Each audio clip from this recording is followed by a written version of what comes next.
Welcome back everyone, once again it's Lovenji here, and we're going to be kicking it up a notch for the next video. Instead of clearing just one mission, we're actually going to be completing two in rapid succession. These missions are Crisis of Faith and Combined Forces, missions 3 and 4.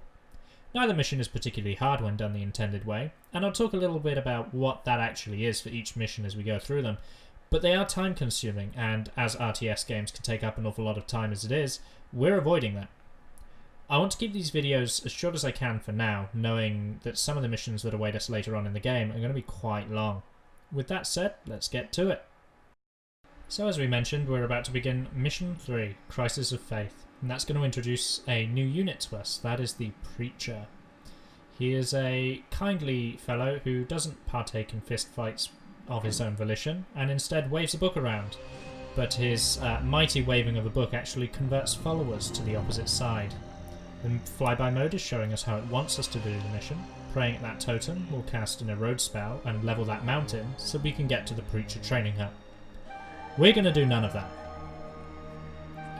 In fact, to do this even faster, I would normally skip the flyby mode, but as I needed to show you the intended method and not my method, I decided to let it play, because as you're going to see, we're going to ignore everything that this mission wants us to do.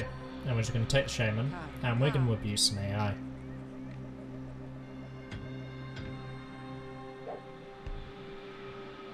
So first we're just putting down some huts. As mentioned in the previous video, Braves resting in huts give us mana. It's not hugely important, as you'll see, but the more mana the better, and idle Braves are actually a drain on mana, and therefore not as useful. Now, the enemy AI has a very basic response to Shaman being in her territory, which is if she has a trained unit, send the trained unit to attack.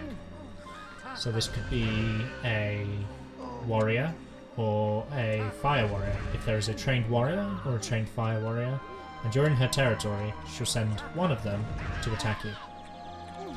As you can see, because this has just started her with the convert spell and a lot of followers, but no actual buildings with which to train people, she's being quite unintelligent and just allowing my Shaman to stand there. Mana is important because all we're doing is just recharging the fire spell and taking pot shots at her Braves, while her Braves continue to ignore us. This is a very quick and easy way to do this mission. If you don't do the mission this way, she'll build the Preacher training hut first and almost immediately train a Preacher. She then goes into building a reasonably sized tribe, and it doesn't... it's not difficult to bring her down, it just takes time at that point. And I'm doing this with time in mind, knowing the length of some of the later missions.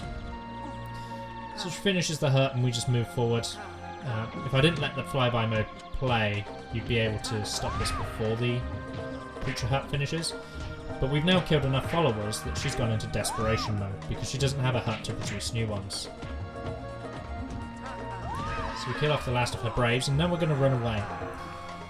The passive regeneration of a Shaman is so good that, compared to the damage that she can deal in a fistfight, if you let the two Shamans duel, one of them will eventually win, but they will be fistfighting for what feels like an eternity.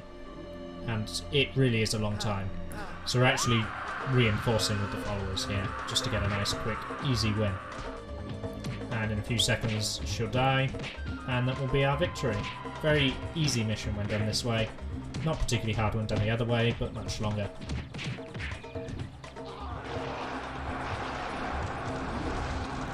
So as you can see, that took us all of 3 minutes. The Vault of Knowledge that we missed was that Preacher training hut. If you miss a Vault of Knowledge, it actually just gives you that technology when you begin the next mission.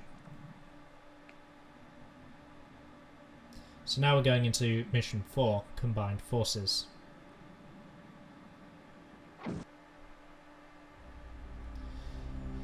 So it wants us to preach to, or pray at the Vault of Knowledge to unlock the guard tower. If you look at that little bit of land just north of our hut, it's actually preventing us from building further huts, and you need to research the guard tower technology. Guard towers, when constructed, increase your build radius, which would normally go off of the next nearest building and or reincarnation site. So in missions like this, where we are blocked by the actual terrain, they're very useful, and I will actually use a guard tower to an interesting effect in one of the later missions. We're actually going to ignore the guard tower and make a beeline for the lightning spell, Vault of Knowledge.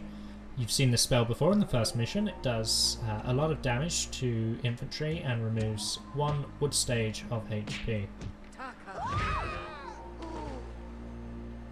A brave is praying at the stonehead to unlock the convert spell. The convert spell will turn wild men into followers. It's what the AI was using in the last mission to get such a large following of people. These unusual men running around in loincloths and seemingly unkempt, these are called wild men. And tagging them with the convert spell will turn them into loyal followers. Some fancy trick shots mean that you don't have to risk the brave surviving the first fireball, and keeps your Vault of Knowledge praying relatively uninterrupted. You saw it very briefly there. The drag and drop in this game is both very intelligent and not very intelligent. The fact that they had this multi-level terrain, sometimes you can just drag a box and it's placed that box on the mountain behind what you're trying to actually drag.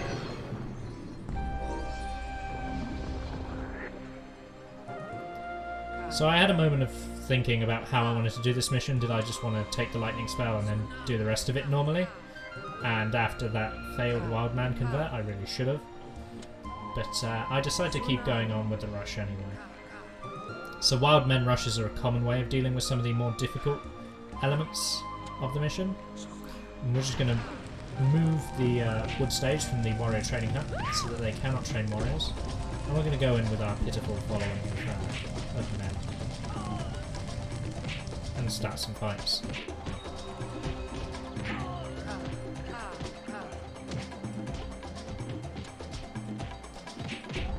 Again, the intended way to do this mission is to get that guard tower, then expand your base, and she'll send periodic attacks at you, featuring warriors and even preachers. And she'll protect the entrance to her base with a patrol of preachers and warriors, and it just is, again, it's not particularly hard to break through, but it does take a little bit of time. So I'm positioning the fireball very carefully to get that water shut. People can't swim in this game, believe it or not. And knocking them into water will almost always instantly kill them. And there you go, that's 2 missions done in about 7 minutes, so it doesn't take very long at all. So that was missions 3 and 4 of Populous, The Beginning. I hope you had a good time watching, and I strongly recommend that you go back and actually try to do these missions for yourself. You'll have a great time with it. Other than that, that's all from me. Let me know what you like in the comments below, and bye for now.